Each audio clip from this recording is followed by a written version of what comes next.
예수를 믿는 사람은 이 세상의 소금이고 세상의 빛이라고 하셨습니다. 이 세상에서 우리가 빛과 소금의 역할을 감당하는 것은 전도를 하는 것만이 아닙니다. 전도가 중요하죠. 물론 정말 중요합니다. 그럼에도 불구하고 전도를 하면 우리의 삶을 다 이 땅에서 살아나가는 것이 아니라는 것입니다. 그래서 오늘 로마서 13장의 본문을 통해서 성도가 이 땅에 살아가면서 어떻게 살아야 하는지 사회생활의 원리를 말씀을 통해서 보도록 하겠습니다. 로마서에서 많은 논쟁이 되는 구절 중에 하나가 오늘 본문 말씀입니다. 사람들이 이 본문을 싫어합니다. 그리고 이 본문에 대한 설교를 많이 들어보지 못했을 거라는 생각이 듭니다. 그래서 많은 자유학자들은 이렇게 이야기합니다. 이 성경, 이 본문은 로마서 13장 1절부터 8절은 성경에서 제외되어야 된다고 하는 사람들이 있습니다. 왜 그러냐면 물론 받아들이기 힘든 부분들도 있지만 문맥상으로 잘 맞지 않는다고 그렇게 이야기를 합니다. 그 사람들의 이야기를 한번 살펴보게 되면 여러분 로마서 12장 21절의 끝이 이렇게 끝났습니다. 악에게 지지 말고 선으로 악을 이기라. 그리고는 13장 8절을 보시면 피차 사랑의 빛 외에는 아무에게든지 아무 빛도 지지 말라 이렇게 돼 있어요. 그러니까 사랑과 너무나도 자연스럽게 연결되는 부분이 12장 21절과 13장 8절이기 때문에 이 지금 읽은 본문 13장 1절부터 7절 말씀이 없어도 더 자연스럽다고 이야기를 하고 나중에 실질적으로 바울이 쓴 편지 속에 들어있었던 것이 아니라 나중에 사람들이 이 말씀을 애드했다고 집어넣었다고 생각하는 사람들이 많이 있습니다. 그러나 저나 여러분이나 우리 교회가 믿고 있는 것은 성경의 모소를 믿고 있습니다. 성경은 66권 성경은 정확무오한 하나님의 말씀이라고 믿고 있습니다. 그 말은 내가 성경 중에서 내가 적용하기 쉽고 내가 믿기 쉬운 것들은 믿고 믿기 싫은 것은 버려도 된다는 그런 의미가 아니라는 것이죠. 내가 이해하든 이해하지 못하든 받아들이든 받아들이지 못하든 성경은 하나님의 말씀입니다. 그래서 우리는 하나님의 말씀의 권위를 최고의 권위로 믿고 있는 사람들입니다. 그래서 말씀이 무엇이라고 이야기하는지 우리는 확인해 보는 것이 중요합니다. 오히려 다른 신학자들은 이렇게 이야기를 합니다. 보수주의 학자들은 이 말씀은 너무 자연스럽게 연결되는 말씀이다. 세상에서 악에게 지지 말고 선으로 악을 이기는 것이 무엇인가? 세상살이다. 바로 정치가들을 어떻게 대하며 이 세상에서 어떻게 살아야 하는지를 잘 이야기해주는 성도의 의무와 특권이 무엇인지를 말씀해주는 성도의 성도됨을 너무나도 중요하게 정확하게 말씀해 주시는 분이 바로 13장 1절부터 7절이라고 이야기합니다. 그래서 오늘 성경은 우리에게 무엇을 가르치고 있는지 보도록 하겠습니다. 13장 1절입니다. 각 사람은 성도들입니다. 너희 모든 사람은 위에 있는 권세들에게 복종하라. 자, 위에 있는 권세라고 하는 이 부분 속에 권세는 아니고요, 권세자들이라고 되어 있습니다. 복수형으로 되어 있다는 것이죠. 아마 이런 모습으로 생각을 한다면은 여러분 세상에 있는 정치적인 지위에 대한 부분을 우리는 말할 수 있습니다. 직장에서는 나의 보스입니다. 나의 보스에 대해서 어떻게 내가 대하고 있는가? 사회에서는 작은 의미로 생각하면 시장을 어떻게 대하고 있는가? 혹은 주지사를 어떻게 보고 있는가? 혹은 대통령을 어떻게 보고 있는가? 여기에 나오는 권세가 단수가 아니라 복수입니다. 이 말은 내 위에 있는 사람들입니다. 세상에 권세와 권위를 가지고 있는 사람들이죠. 먼저 이 시대의 배경을 좀 살펴보기 원하는데요. 이스라엘 백성들은 애굽에서 살았던 때가 있었습니다. 요셉이 국무총리로 있었을 때는 정치적으로 굉장히 편안하고 좋았을 때였습니다.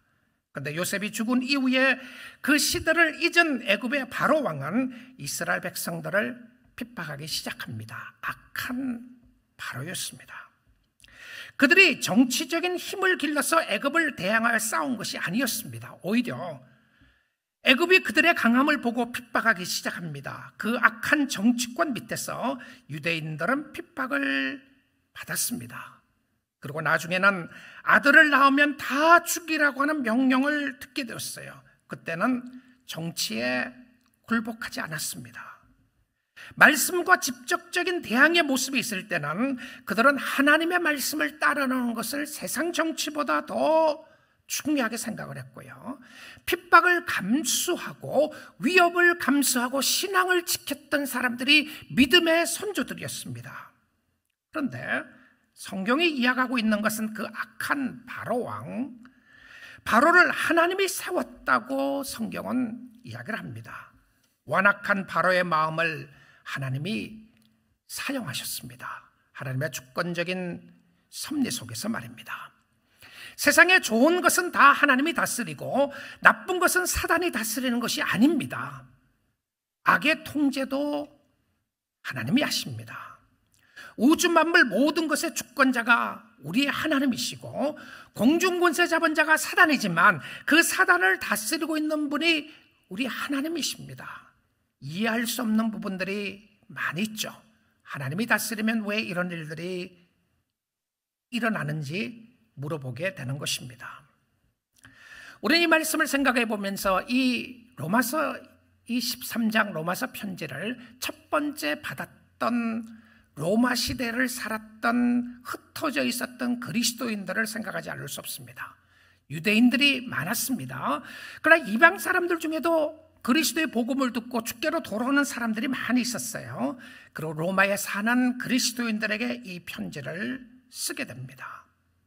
그 당시에 로마를 생각해 보게 되면 황제가 다스리고 있을 때였습니다. 그리고 Caesar is a king, Caesar is God, 가이사는 왕이다라고 하는 시대에 살았어요. 그리고 사람들은 황제를 숭배했습니다. 왕을 숭배하는 것을 신으로 숭배하고 있는 그 시대를 생각하지 않을 수가 없습니다. 그리고 많은 그리스도인들은, 예수를 믿는 사람들은 로마 사람들의 노예로 살 때였습니다. 악한 세상이었어요. 그리고 노예 주인들은 대부분 로마 사람들이었고요. 그 로마 사람들은 대부분 다 예수를 믿지 않는 사람이었습니다.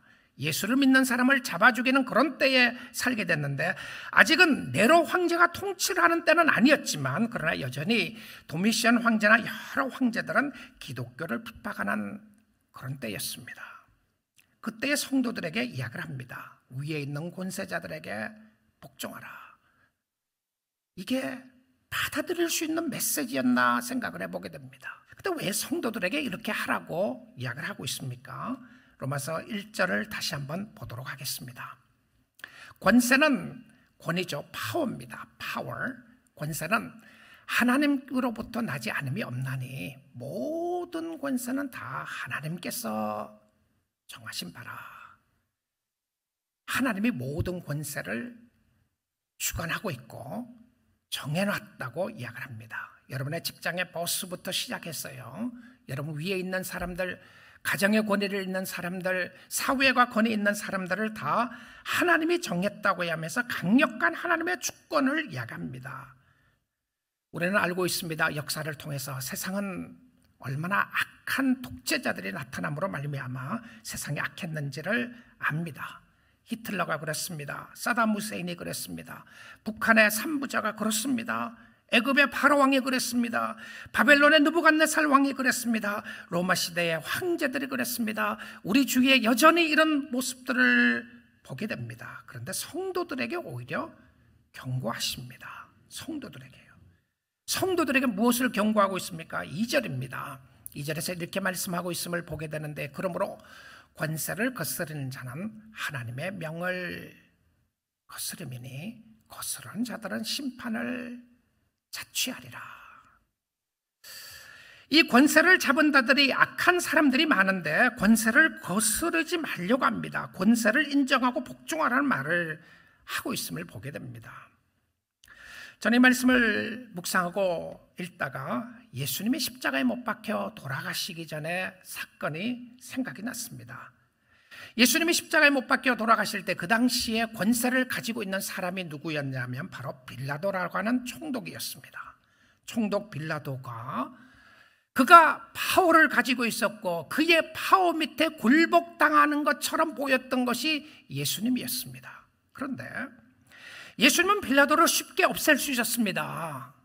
말 한마디면, 아니 말이 무슨 소용이 있겠습니까? 한순간에 빌라도를 싹 없앨 수가 있었어요. 빌라도가 예수님께 이렇게 이야기하고 있음을 보게 됩니다. 요한복음 19장 10절에서 이렇게 말합니다. 빌라도가 이르되 내게 말하지 아니하느냐?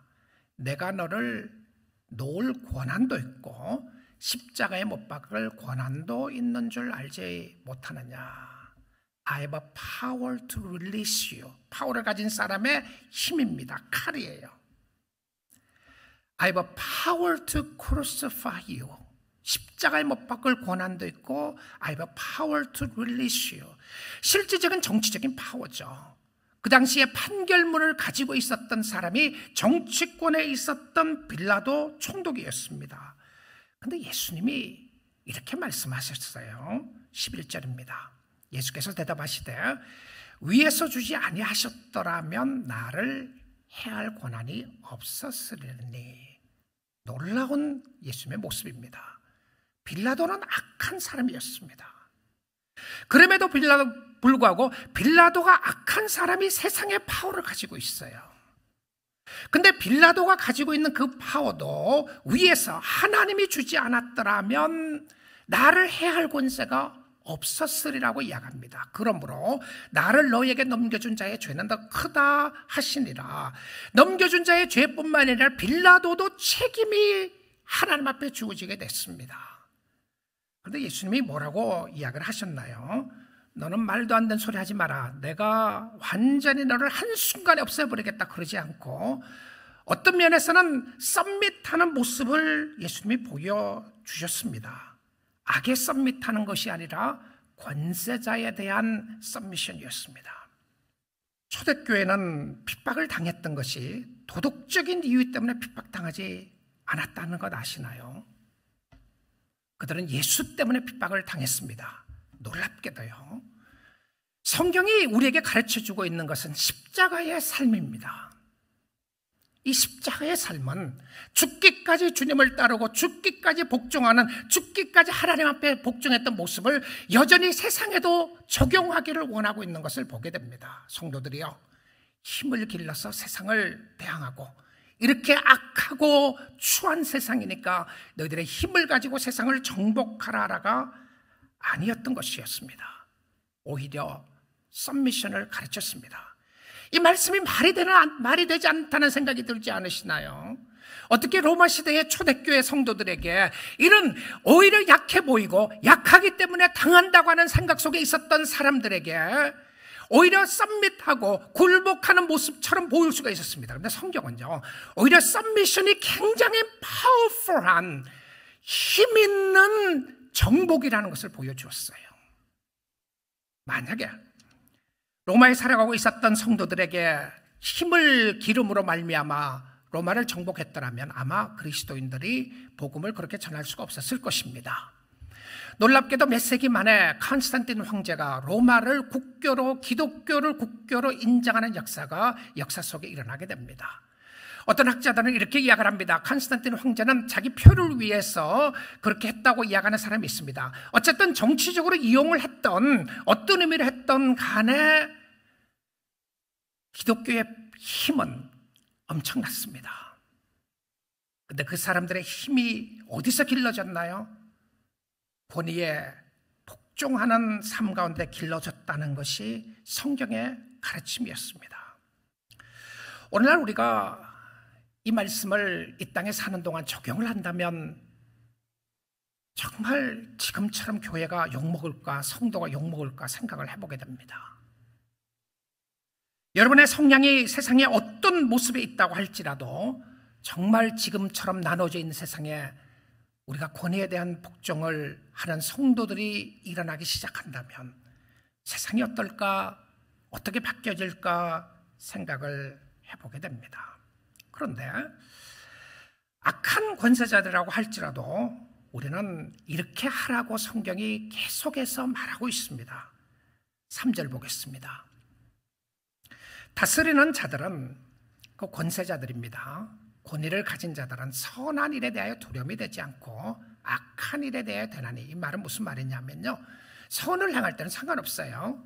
근데 악한 일을 행하게 되면 그 사람이 두려운 사람이라고 이야기합니다. 그래서 이 성경에도 그들이 공연히 칼을 가진 것이 아니다 이렇게 이야기를 해요. 어떤 사람은 이렇게 말하는 사람들이 간혹 보게 되는데요, 나는 하나님을 믿게 됐고 만왕의 왕이신 하나님의 법을 따르는 사람이지 세상의 법을 따르지 않겠다. 와, 굉장히 신앙 있는 것 같죠. 그리고는 트래픽 로를 어깁니다. 법을 다 어기고 마음대로 다닙니다. 경찰한테 잡혔어요. 나는 하나님의 법을 믿는 사람인데 경찰이 무슨 나의 법을 가지고 이야기하냐. 로마서 13장을 제대로 알았더라면 그런 말을 할 수 있을까 생각을 해보게 됩니다.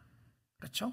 우리가 이 땅에 사는 동안에 우리는 파워 가진 사람들을 알아야 합니다. 그런데 그 파워 가진 사람들을 두려워할 필요가 없다는 것이죠. 두려움이 되지 않게 하기 위해서는 무엇을 하라고요? 선을 행하라. 그리하면 그에게 칭찬을 받으리라. 와, 성도들에게 주시는 메시지가요, 힘을 가지고 권세를 가진 사람을 두려워하고 굴복하라는 의미가 아니었습니다. 우리는 성도들은 이 세상에서 굴복하고 맹종당하는 부분을 이야기하는 것이 아니라요, 합력적인 합법적인 순종을 권면하는 것입니다. 질서에 관한 부분이죠.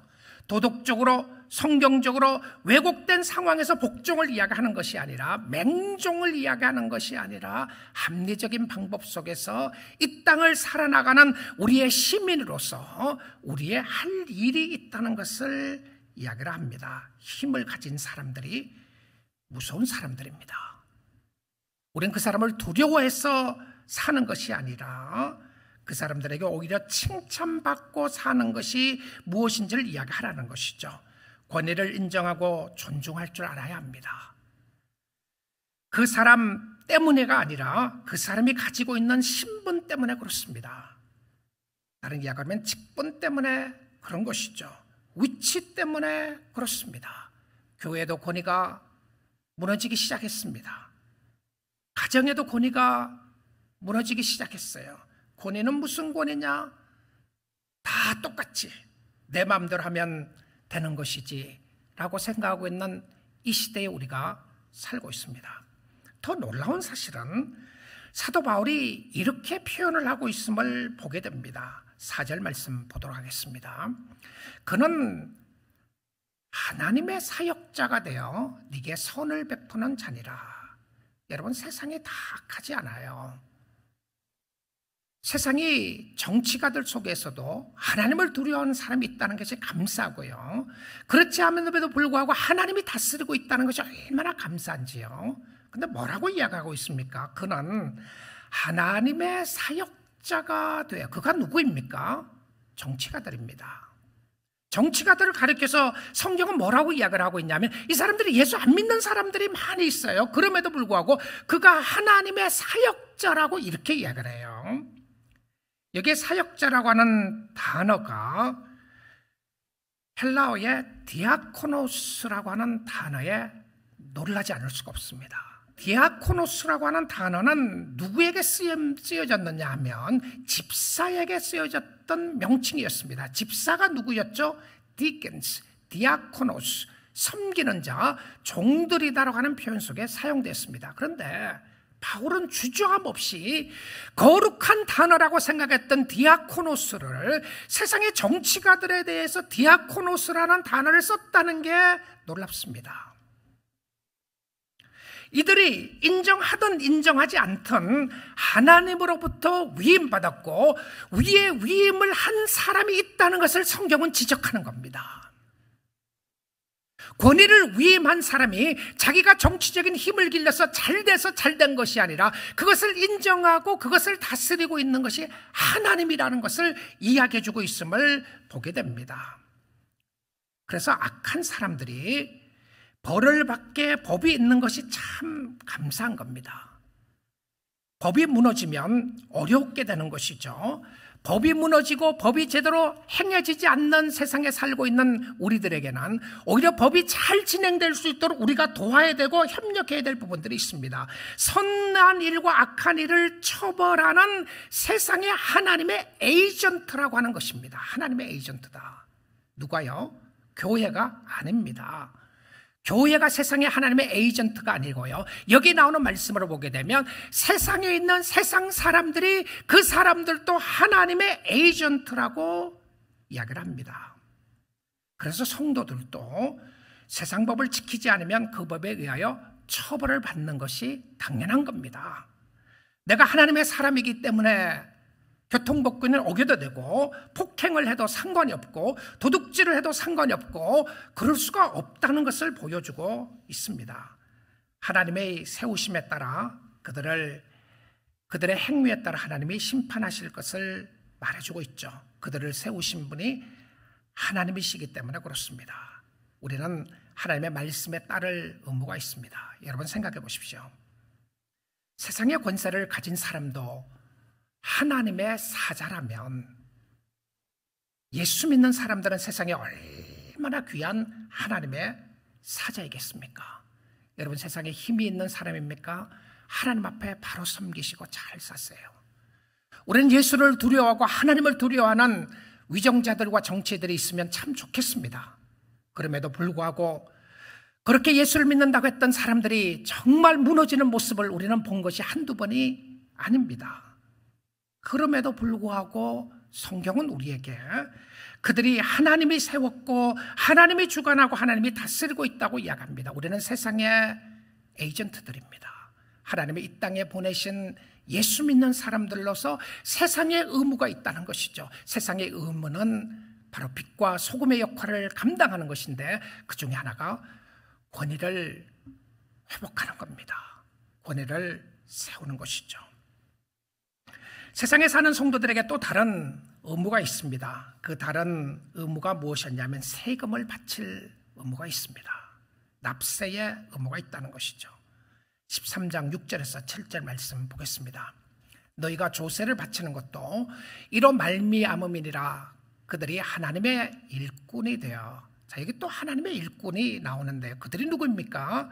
텍스 컬렉터들입니다. 세금을 거두는 사람들이 하나님의 일꾼이라뇨. 자, 여기서 이야기하는 이 단어는 아까 처음에 사용했던 디아코노스라는 단어를 쓰지 않고 헬라어의 다른 단어를 사용했어요. 그 다른 단어를 사용의 핵심의 모습은 무엇이었냐면 맡은 바 되었다라고 하는 표현입니다. 세상에서 맡긴 바 되었는데, 그런데 세상에서 맡긴 바 된 것이 아니라 세상에 이런 텍스 컬렉터들도 하나님의 일꾼이다. 세무서에서 편지하면 제일 무섭지 않아요? 그런데 그들도 하나님의 일꾼이 되어 바로 이 일에 항상 힘쓰니라. 여러분, 주의 일이라고 하는 것은요, 내가 교회 사는 일만이 주님의 일이 아닙니다. 여러분이 세상에서 하는 일도 주님이 여러분에게 맡기신 일이라는 것을 보게 됩니다. 재정 담당하십니까? 경제적인 일에 일하시나요? 컴퓨터 계통에 일하십니까? 엔지니어십니까? 비즈니스를 하시나요? 가정에서 일을 돌보고 계시나요? 어떤 일이라고 할지라도 여러분 이렇게 생각해 보십시오. 내가 진짜 하나님을 인정하는 하나님의 사람으로 이 땅에 살고 있다. 어떻습니까? 그런데 세상에는 하나님을 인정하지 않는 악한 사람들도 있는데 그 사람들도 하나님이 세워놨다. 이해는 잘 안 되지만 말입니다. 힘들고 어려운 부분이 있지만 말입니다. 자, 그리스도인들에게 이렇게 이야기를 하면서 세금에 대한 이야기를 합니다. 7절 말씀 보겠습니다. 모든 자에게 줄 것을 주되 조세를 받을 자에게 조세를 바치고 관세를 받을 자에게 관세를 바치고 두려워할 자를 두려워하며 존경할 자를 존경하라. 그리스도인의 사회생활, 우리가 이 땅에 살아나가는 동안에 잘 사는 예수 믿는 모습으로 이 세상을 살아나가는 사람들에게 또 하나의 의무 중에 하나는 세금을 잘 내는 겁니다.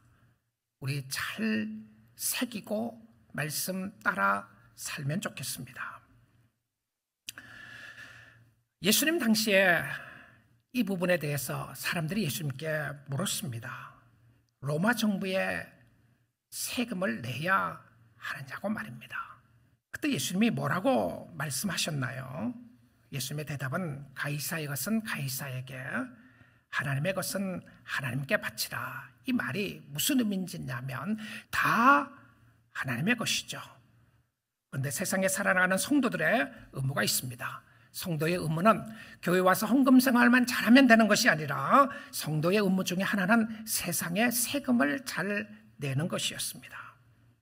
우리는 이런 생각을 떨칠 수가 없습니다. 존경받을 만해야 존경하고 사랑받을 만해야 사랑하고 인정받을 만해야 인정하지. 그렇습니다. 틀린 말이 아닙니다. 그럼에도 불구하고 우리는 주어진 자신의 역할을 잘 감당하는 것이 중요합니다. 하나님의 관심은 저에게 있습니다. 여러분에게 있어요. 우리가 이 땅에 어떻게 사느냐가 굉장히 중요한 부분을 우리에게 가르쳐주고 있습니다. 우리는 힘을 모아서 세상을 대항하는 모습 가운데 사는 것이 아니라 우리가 빛과 소금의 역할을 감당하고 있을 때에 세상은 우리를 경외하게 될 것입니다. 우리가 섬기고 있는 하나님을 경외하게 될 것입니다. 선하게 사는 것은 권위를 인정하는 것이며, 선하게 사는 것은 자신에게 주어진 세상의 의무를 잘 감당하는 겁니다. 사랑하는 성도 여러분, 우리는 알고 있습니다. 세상은 참 캄캄합니다. 세상은 어둡습니다. 이럴 때일수록 우리는 더욱더 선을 행함으로 악을 이기라고 말하고 있습니다. 속이는 사람이 많을 때일수록 우리는 정직하게 살아야 합니다. 하나님 보시기에 정직하게 살아야 한다는 것이죠. 도덕적으로, 영적으로, 정치적으로 문란한 시대에 우리는 살고 있습니다. 그래서 우리는 더 깨어 있어야만 합니다. 우리는 이 땅에 완전한 정의와 평화가 올 것으로 믿는 사람들이 아닙니다. 우리는 새하늘과 새 땅에 있음을 알고 저 천국의 소망을 가지고 사는 사람들입니다. 그럼에도 불구하고 우리가 살아나가고 있는 이 세상 속에서 정의와 평화를 사랑하고 구현할 수 있도록 우리가 살아야 하는 것은 하나님이 우리에게 주시는 복음의 메시지를 담고 있는 사람들이기 때문에 그렇습니다. 주님이 이 땅에 요구하시는 것은 세상에 살아나가는 것이었습니다. 무조건 전도만 하면 다 된다고 하는 그런 생각도 아니고, 기도만 하면 모든 문제가 다 된다는 것도 아니라, 우리는 세상에 살아가면서 이 땅에서 그리스도를 위해서 산다는 것이 무엇인지를 고민해야 될 그럴 때에 있습니다. 여러분, 원리는 버리지 마십시오. 원리는 제가 준 것이 아니라 성경이 전하는 원리입니다. 그러나 적용 부분은 여러분이 다양하게 적용해 볼 수 있고 물어볼 수 있을 것입니다. 하나님, 이 말씀을 나에게 어떻게 적용하면 좋겠습니까? 오늘 이 시대에 나는 어떻게 살아야 되겠습니까? 물어보십시오. 여전히 세상은 교회를 쳐다보고 있는 때에 살고 있습니다. 왜냐하면 빛을 가지고 있는 사람이 우리입니다. 소금을 가지고 있는 사람이 우리란 말입니다. 그래서 우리를 바라보고 있는데, 우리가 정직하게 하나님 앞에서 살고 우리의 의무를 다하고 누가 보더라도 존경받을 만한 삶으로 살고 하나님 앞에 온전하게 살 수 있는 축복이 있을 때에 하나님이 우리를 통하여, 여러분을 통하여, 우리 교회를 통하여, 우리 성도들을 통하여 영광 받으시고 또 축복과 은혜로 인도해 주실 줄 믿습니다.